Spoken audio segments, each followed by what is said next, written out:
everyone, welcome back to Corporate Decoder, the place where we decode corporate filings so you don't have to. Today we are diving into Venus Concept's proxy statement. Will we find hidden beauty secrets or just another tale of corporate restructuring? Stick around to find out, it might be more exciting than their product line. This isn't your typical annual report, it's a preview for their annual meeting.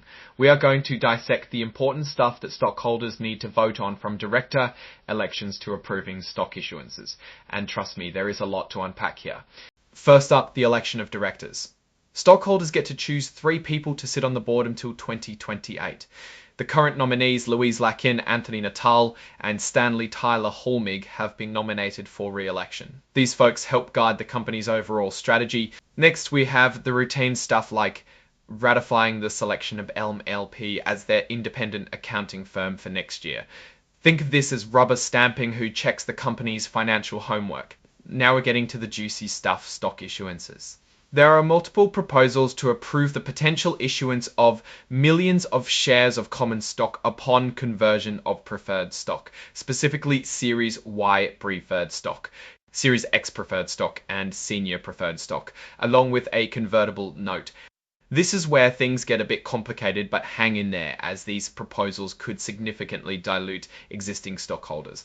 Let's start with the Series Y preferred stock proposal. Here, stockholders are asked to approve the issuance of over 10 million shares of common stock when Series Y preferred stock gets converted. This is needed to comply with Nasdaq rules, basically preventing someone from gaining too much control without stockholder approval. Why are they even doing this?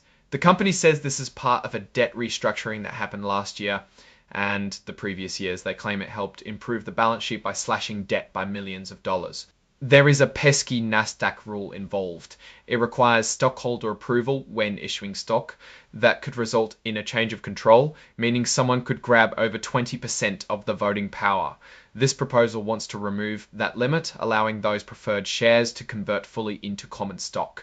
If approved, it could mean a whole lot more shares floating around, watering down the value of existing shares. If not approved, those conversions would be limited, maintaining some level of control. Then there is the Series X preferred stock proposal with about 271,000 shares on the line. Again, it's about complying with Nasdaq rules to avoid a change of control scenario. Similar debt restructuring reasons are cited. And let's not forget about the senior preferred stock proposal. Here, it's about approving the issuance of over 381,000 shares, which is needed because these shares were sold in a non-public offering below a certain price. Finally, we have the October 2023 convertible note proposal involving over 64,000 shares. This again ties back to debt restructuring and avoiding a change of control. Now, let's shift gears to those auditor fees. MNP LLE billed over $1 million for audit fees in both 2024 and 2023, and additional hundreds of thousands for audit-related fees. The board wants everyone to ratify MNP as their independent accounting firm again. Related party transactions can be a bit of a red flag if they are too egregious. Here is a summary. There were multiple exchanges with Madryn Health Partners, a significant stockholder, for debt and preferred stock.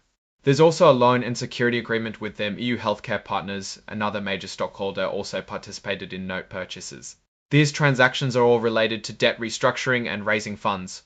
Director compensation is pretty standard with annual retainers and committee fees. In 2024, the board agreed to defer cash compensation payments to the second quarter of this year, which added up to over $600,000. Now let's dig into the executive compensation for the last few years. Kirajeev De Silva, the CEO, made around $840,000 in both 2024 and 2023. Tememen Varghese, the former president and COO, who is no longer with the company, made around $640,000 in 2023. Treforce Portaro, now executive vice president, commercial strategy and head of Venus Hair, saw about $520,000 in 2023. Ross Portaro, now executive vice president, commercial strategy and head of Venus Hair, saw about $520,000 in 2023. The filing shows outstanding equity awards, meaning stock options, held by these executives, which could potentially be worth a lot down the line if the company does well. In 2024, there were large transactions and bonuses approved.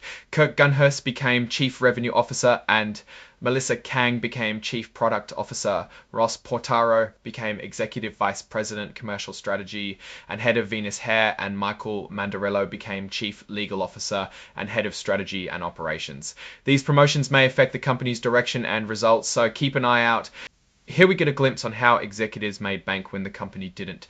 The company's cumulative total stockholder return has been dropping over the years, going from just under 20% in 2022 to about 1.5% in 2024.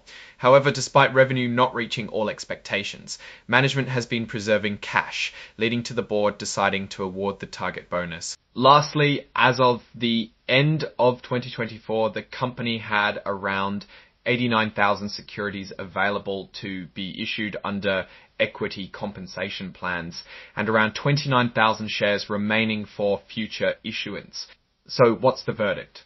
Venus Concept is undergoing a major transformation. There are new leaders, potential sales with EW Healthcare Partners and Identities. At the same time, there is heavy reliance on debt restructuring, and the constant issuance of stock dilutes the existing stockholder value. The management has made statements of gross profit margin, net debt restructuring target, and cash to financing global sales mix. If I were an investor, I'd keep an eye on how those statements come to fruition. If the debt restructuring turns out successful and top talent is implemented as they claim, that's a huge plus. Thanks for tuning in to Corporate Decoder. Don't forget to hit that like button, subscribe for more dissections, and leave a comment with your thoughts on Venus Concept. Is this a diamond in the rough or just more glitter? Let me know.